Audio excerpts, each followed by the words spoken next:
Welcome to the Enjoy More 30s Family Finance Podcast, the only podcast dedicated to making life more enjoyable for young families by hitting on the financial topics that tend to weigh on us, stress us out, and distract our focus from simply enjoying life. Hello and welcome to the Enjoy More 30s Family Finance Podcast REMIX for rising rates. In 2022, there have been significant declines across pretty much every major asset class through October. With rates rising significantly for the first time in a long time, it can be quite an unnerving experience to say the least. This series is going to attempt to help you with that, going back and remixing a number of past episodes to help you emotionally navigate what have been pretty turbulent times so far in 2022. Each week, I'll be remixing a different episode, bringing what I would say are timeless concepts back into focus of the present-day situation. As always, before I begin, please share and like, please leave reviews. I'd love to reach and help as many young families out there just like you. Today's episode is The Stock Market Doesn't Care About Political Parties Remix, which may sound like it doesn't make much sense. How could these seemingly diametrically opposed groups that are influencing pretty much all of public policy not cause the stock market to play favorites? During this original episode back in season 7 that I shared, I open with a story about gardening, and gardening is something that I have taken up in recent years. It's something that I really enjoy outside of here, and I tried it when I was young, very little success, very little, and it wasn't until I was exposed to my father-in-law's garden that my interest, my kind of potential passion for it became sparked again. And to me, I had always thought that there were only two things that really plants would need: full sunlight and water. And everything should just grow if they had those two things, right? I mean, if you're in preschool, what does a plant need? Sunlight and water. You see the sun come out and the flowers just pop right up.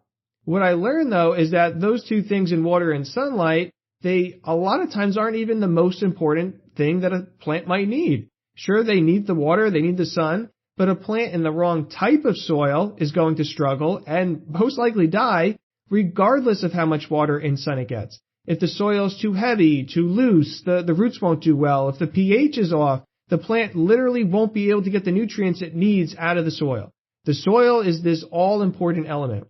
And if you think all the way back to the learning that we probably all had about the fertile valley, it was the good soil that was renowned.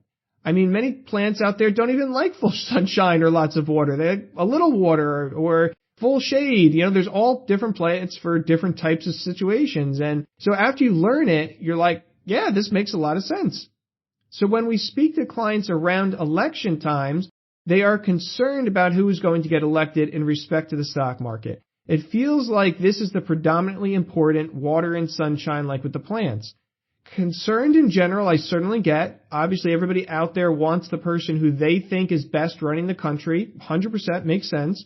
When it comes to the stock market, though, it historically doesn't really care either way. Studies have been done on the president, the House, the Senate, combining all three of these in different ways to see which one of those has been the most favorable to the stock market in past history. And what they found, after what I'm sure was a lot of work, is that there is no strong correlation for any particular combination over the long term. So how this applies to 2022 is that we recently had midterm elections, and you may be unhappy or you may be happy with how that turned out. Either way, though, you now know the market has not historically cared one way or another which party controls what. One strong positive indicator, however, is the midterm elections themselves. So not who wins the elections, but the elections themselves. Going back to 1962, so quite a ways, there's been a market drawdown in every single midterm year with an average correction of 19% down. So 19% loss on average. The average recovery has been 32%. Going back even further to 1950, if we look at every 12-month period immediately following the midterm election date, it has been positive. Every single one going back to 1950. With an average of 15.1%, almost lost a piece there, 15.1%. So there are never any guarantees when it comes to looking at past results. I mean, that's the standard investment disclosure. Past returns do not guarantee any future success. But at the same time, it would be prudent, I think, to say to at least be aware of such strong correlations for sure. Overall, what the stock market tends to be influenced by more than anything is certainty versus uncertainty. It's a leading indicator, remember, which means it's acting now based on what it thinks is going to happen in the future. If a company comes out with a state-of-the-art product, the stock probably will jump up. Not because it's actually made more money on this state-of-the-art product yet, but because the stock market thinks it's going to make more money on it, thinks this is going to happen in the future.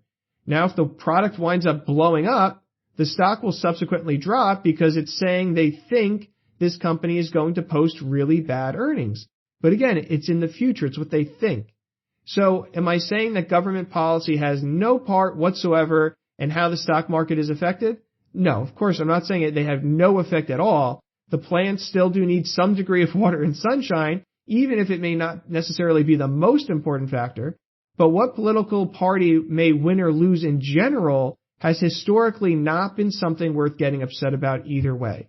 Midterms, on the other hand, have shown, again, that very, very strong positive correlation following the midterms. So thanks for tuning in today, and join us for next week's Remix episode, Step Up, The Gain Is Gone Remix. While this original episode spoke about inheriting assets with large gains, what we're going to do is expand this to gains in general, and what you may want to look into for your own portfolio with likely declines so far across the board in 2022. As always, please remember to review and share for others, and if you need any help, don't hesitate in reaching out. I probably have helped someone just like you. Till next week, thanks for joining me today, and I look forward to connecting with you again soon. The conversations on this show are Joe's opinions and provided for general information purposes only. They do not constitute accounting, legal, tax, or other professional advice for your specific situation. You should always seek appropriate advice from a financial advisor, accountant, lawyer, or other professional before acting upon any content or information found here first. Joe is affiliated with New Horizons Wealth Management, LLC, a branch office of TFS Securities, Inc., and TFS Advisory Services, an SEC-registered investment advisor, member FINRA/SIPC.